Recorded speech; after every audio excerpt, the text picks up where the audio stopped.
This is Nightline.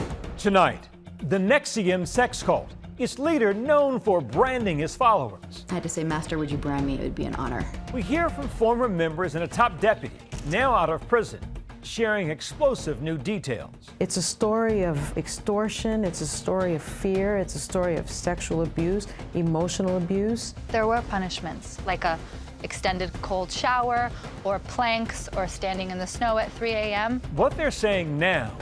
Plus, what does it take to get into the Hall of Fame? Our own Washington bureau chief's biggest campaign yet. In this man, rookie Dale Murphy, Atlanta feels it has a future star. To help his boyhood idol achieve baseball's highest honor. Will it work? I have never been more nervous about an election in my life. And Rolling Stone's top 100 songs of 2025. Lady Gaga getting mad love for her monster hit, Abracadabra. Who else made the list? From ABC News headquarters in New York, this is Nightline. Good evening. Thank you for joining us. Tonight, how did dozens of smart, beautiful women who thought they were joining a self-help group become entangled in a sex cult? Now one of the ringleaders of NXIVM is out of prison and speaking out, sharing disturbing new details. Here's my Nightline co-anchor, Juju Chang. It was walking through the gates of hell. It was horrible. Allison Mack, a former Hollywood actress known for playing Superman's bestie on Smallville. Clark? Once a top disciple in NXIVM, now out of prison, unspooling how she got tangled up in a sex cult on Michael Rosenbaum's podcast, Inside of You. How did I get to a point where I thought it was okay to feel in power of people? The dark details of this twisted tale revealed in explosive new interviews. That part of my personality came out with my slaves. And that is a part of myself that I have to contend with, you know? And that's where I went to prison for that. It's a story of extortion, it's a story of fear, it's a story of sexual abuse, emotional abuse. Allison, straight ahead. Allison admits to inflicting unspeakable abuse, but says she was groomed by the master manipulator, the charismatic cult leader of a group he dubbed NXIVM. Keith Raniere presented as this sort of intellectual, charming, manipulative person. Allison pulled women into a cruel sorority that Raniere created. So one would say authenticity is being as you are. Canadian podcaster Natalie Robomed is the host of Allison After NXIVM. It's very intense to sit across from somebody and hear them recount these incredibly difficult, tough moments and to have them break down in front of you. Nothing that I did with my slaves wasn't something that I had already done with our group. Allison Mack was sort of at the top of the brutality pyramid. And so she is being abused, but then she becomes everyone else's worst nightmare. For Sarah Edmondson, the scars left by NXIVM are both emotional and physical, literally etched into her skin. Like Allison, Sarah Edmondson was also an actress living in Vancouver. She appeared in Hallmark movies like At Home in Mitford. Oh, I'm forgetting so much recently since this. My husband, Hal, says I have pregnesia. Sarah says she became a golden goose for NXIVM, recruiting hundreds of new members, rising through the ranks. People were taking self-improvement classes. This was about family and growth and strength. But underneath it all was a darker aspect to NXIVM.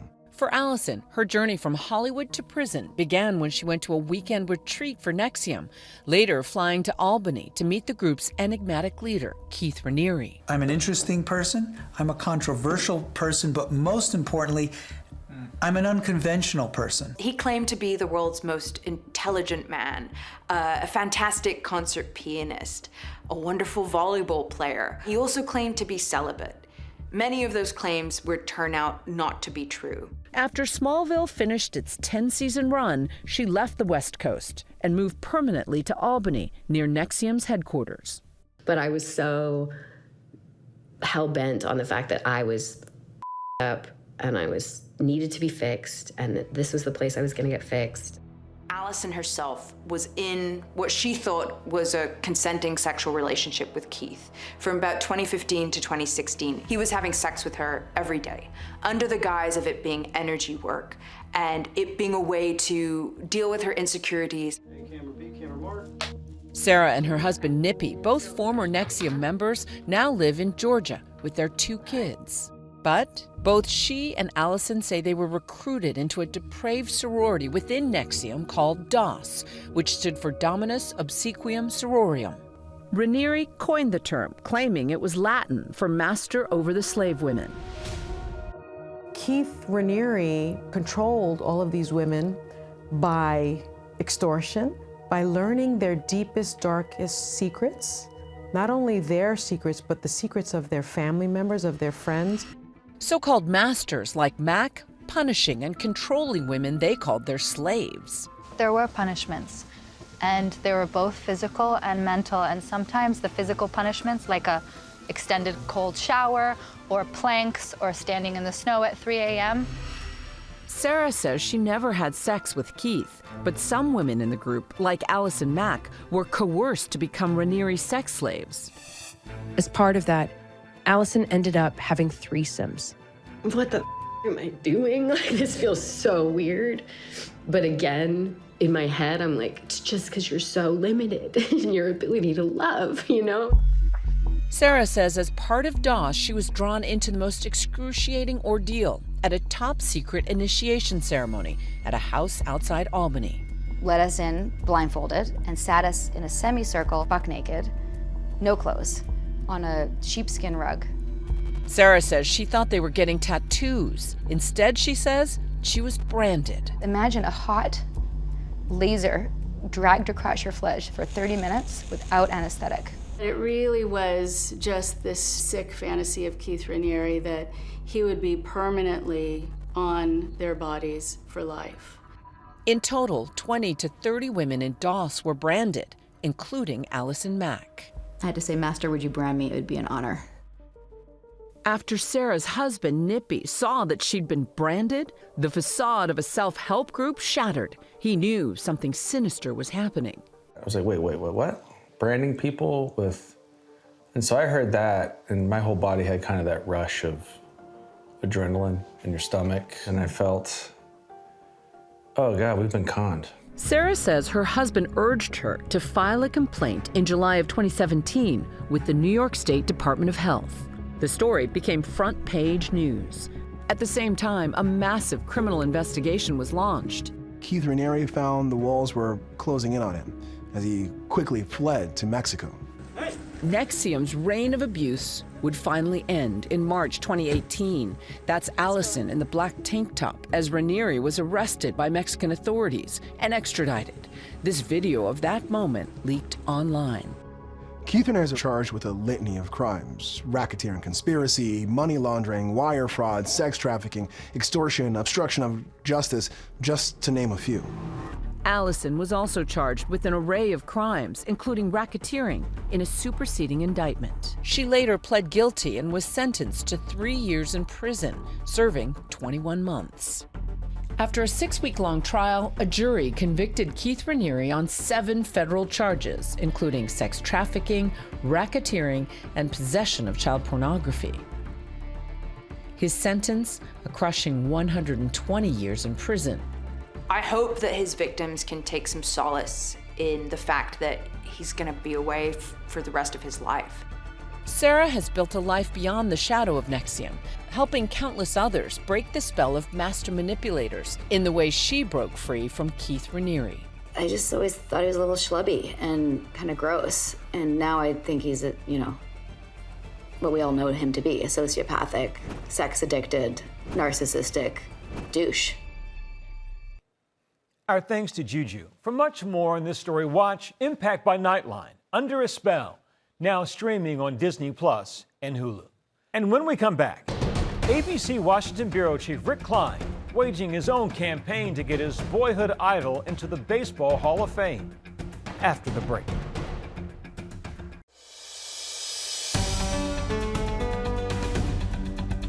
Welcome back. ABC Washington Bureau Chief Rick Klein is an expert on campaigns. He spent years covering elections and has seen his share of supposed long shots win it all. He's throwing all that experience and a lot of heart behind an all-in fight to get his boyhood idol into baseball's Hall of Fame. This whole display here is all Dale Murphy signed cards. You can see some with the gold border. This hat I wore on every family vacation for about 3 years. I get a pin from different places that we went. Rick Klein over at the big board. My name is Rick Klein. I have been covering campaigns for my entire career. I'm the elections guy at ABC News. I do the boards on election night. This is the first major battleground state that has been protected by ABC News, so breaking down polling data. For these last couple of months, though, I've been involved in a campaign of my own. This one is about getting my guy, my hero, Dale Murphy, elected to the Baseball Hall of Fame. In this man, rookie Dale Murphy, Atlanta feels it has a future star. Dale Murphy is an extraordinary human being. When I think of the 80s, I think about great music. 1981 changed all of our lives. First off, MTV really introduced TV for a new generation. By the time we get to Michael Jackson's Thriller, I mean, minds are blown. There were absolutely moments where the world just kind of stopped in the 1980s. To me, the 1980s and baseball were one and the same. It wasn't lost on me that Ferris Bueller, on his day off, went to a baseball game. You realize if we played by the rules right now, we'd be in gym? My favorite decade in baseball has, without question, been the 1980s. How could that ball have gone through Buckner's legs? Behind the bag! It gets through Buckner! Here comes Knight and the Mets win it! And how could a World Series game not even begin because of an earthquake? We are postponing the game because there is no power in the stadium. I grew up on Long Island, New York, and a diehard Yankees fan. But I also was a bit of a contrarian kid, and I needed the National League team. And I found one on TBS. At that time, really the only nationally broadcast games day to day were on Ted Turner's TBS. Superstation TBS presents the Atlanta Braves, America's team. The best player on the Braves at the time was Dale Murphy. And I became, I would say, obsessed with Dale Murphy. And I bought all his baseball cards. I had his jersey. Dale Murphy, from 1982 through 87, a 6-year period, was arguably the best player in baseball. This ball drilled to left. If it's fair, it's gone. He won back-to-back MVPs in 1982-83. When you look at his home runs, his runs batted in, his stolen bases, and his Gold Gloves, there are only 8 players in Major League history that can match Dale Murphy in all 4 of those crucial categories. His reputation is as spotless as any baseball player that I have covered over the last 45 years. He endorsed milk, for Pete's sake. He was the epitome of the American good boy. They say don't meet your heroes, but I got to. Over the years, Dale and I became friends, and when I saw him over the summer, the question came up about the Hall of Fame and the upcoming vote. That's when Murphy's many fans swung into action to get him into the Hall. There's only one Dale Murphy. We put together this campaign, and we ended up putting out a video narrated by Jason Aldean that got the ball rolling. His career, which defined the era known as Generation Murph, deserves the immortality that Cooperstown offers the best. Rapper Killer Mike, REM's Mike Mills, Hall of Famer Chipper Jones, all joining the push for Dale. I know what Dale Murphy did for this city. I know what Dale Murphy meant to this organization. We were retweeted by 3 U.S. governors, and suddenly people were buzzing about this. Brooke knows ball, and Dale Murphy belongs in the Hall of Fame.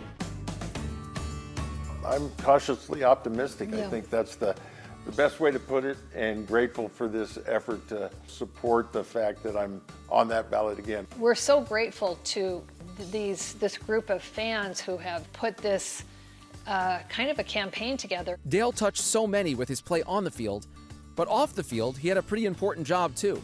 A devoted husband and a father to 8 children. Dale was a lot of help, but it was tough. I mean, those were a tough few years, you know, and we had 8 kids under 13. We're so grateful now because we have this beautiful family and love to be together. I wouldn't have had the career I had without Nancy. We wouldn't have the family without her being able to man the fort while I was trying to figure out how to play the game of baseball with all the ups and downs. Something changed in Major League Baseball toward the end of Dale Murphy's career and in the years right after he retired. Suddenly, there were bigger guys. And we found out afterward that one of the big reasons for that bulk was steroids, performance-enhancing drugs. He's older, but he's better. Too good to be true? Barry Bonds reportedly did tell the grand jury that he never thought the substances he was taking were steroids. The steroid era was one of the worst black eyes in the history of baseball. And now, two of the highest profile examples of known or admitted PED users, Barry Bonds and Roger Clemens, on the ballot with Dale. Usually I'm here on big election nights. This is a much different kind of election. These are the 8 candidates on the Eras Committee ballot for the Hall of Fame. Bonds, Clemens, I mean, these are absolute legends of the game. Now, there are 16 voters in the room. They get to vote for as many as 3 candidates each. Here's the thing, you need to be on 12 of those ballots to get elected into the Hall of Fame. That means that maybe 1 or 2 tops 3 are getting in, and that is what's driving this campaign for Dale Murphy. Nancy and I and the kids and the family get anxious every time. I have never been more nervous about an election in my life. Dale Murphy will be perfectly fine as a human being if he's never elected to the Baseball Hall of Fame. I can't say the same about myself. Baseball is something that transcends, and I never felt that more than when I was in Iowa, at the site of the iconic movie Field of Dreams with Dale last summer. The scene that has long stuck with me is at the very end. James Earl Jones gives one of the all-time great speeches. The one constant through all the years, Ray, has been baseball. This field, this game, it's a part of our past, Ray. It reminds us of all that once was good, and it could be again. As I stood there on the Field of Dreams with my actual hero, Dale Murphy, it had been about a year since my own father passed away, and that movie is about fathers and sons, as so much in sports is and so much of baseball is. And that, to me, is the magic of sports, the magic of baseball, is that you can find meaning in these things that are utterly meaningless. The vote is this weekend. I'm hoping Dale joins some of the greats, Babe Ruth and Jackie Robinson, all the way through Derek Jeter and Ichiro. Dale's legacy, it's so much more than baseball. People will remember him as an incredible ball player, but mostly as an incredible human being. Rick was a fan, and now he's a friend. That just means the world to me. We're a part of people's memories and the feelings it brings to them about their family, and being able to enjoy the game of baseball with their family and their parents and their siblings. Our thanks to Rick. When we come back, Rolling Stone names its top 100 songs of this year. Next year's Super Bowl headliner Bad Bunny make the list.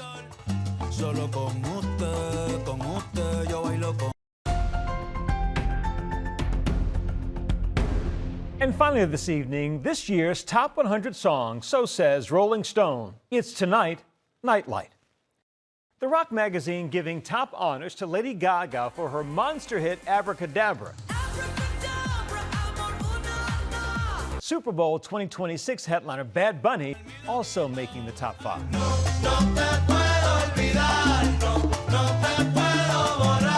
For the full roster and links to all the songs, check out rollingstone.com. And that's Nightline for this evening. Catch our full episodes on Disney Plus and Hulu. We'll see you right back here same time tomorrow. Thanks for the company, America. Good night.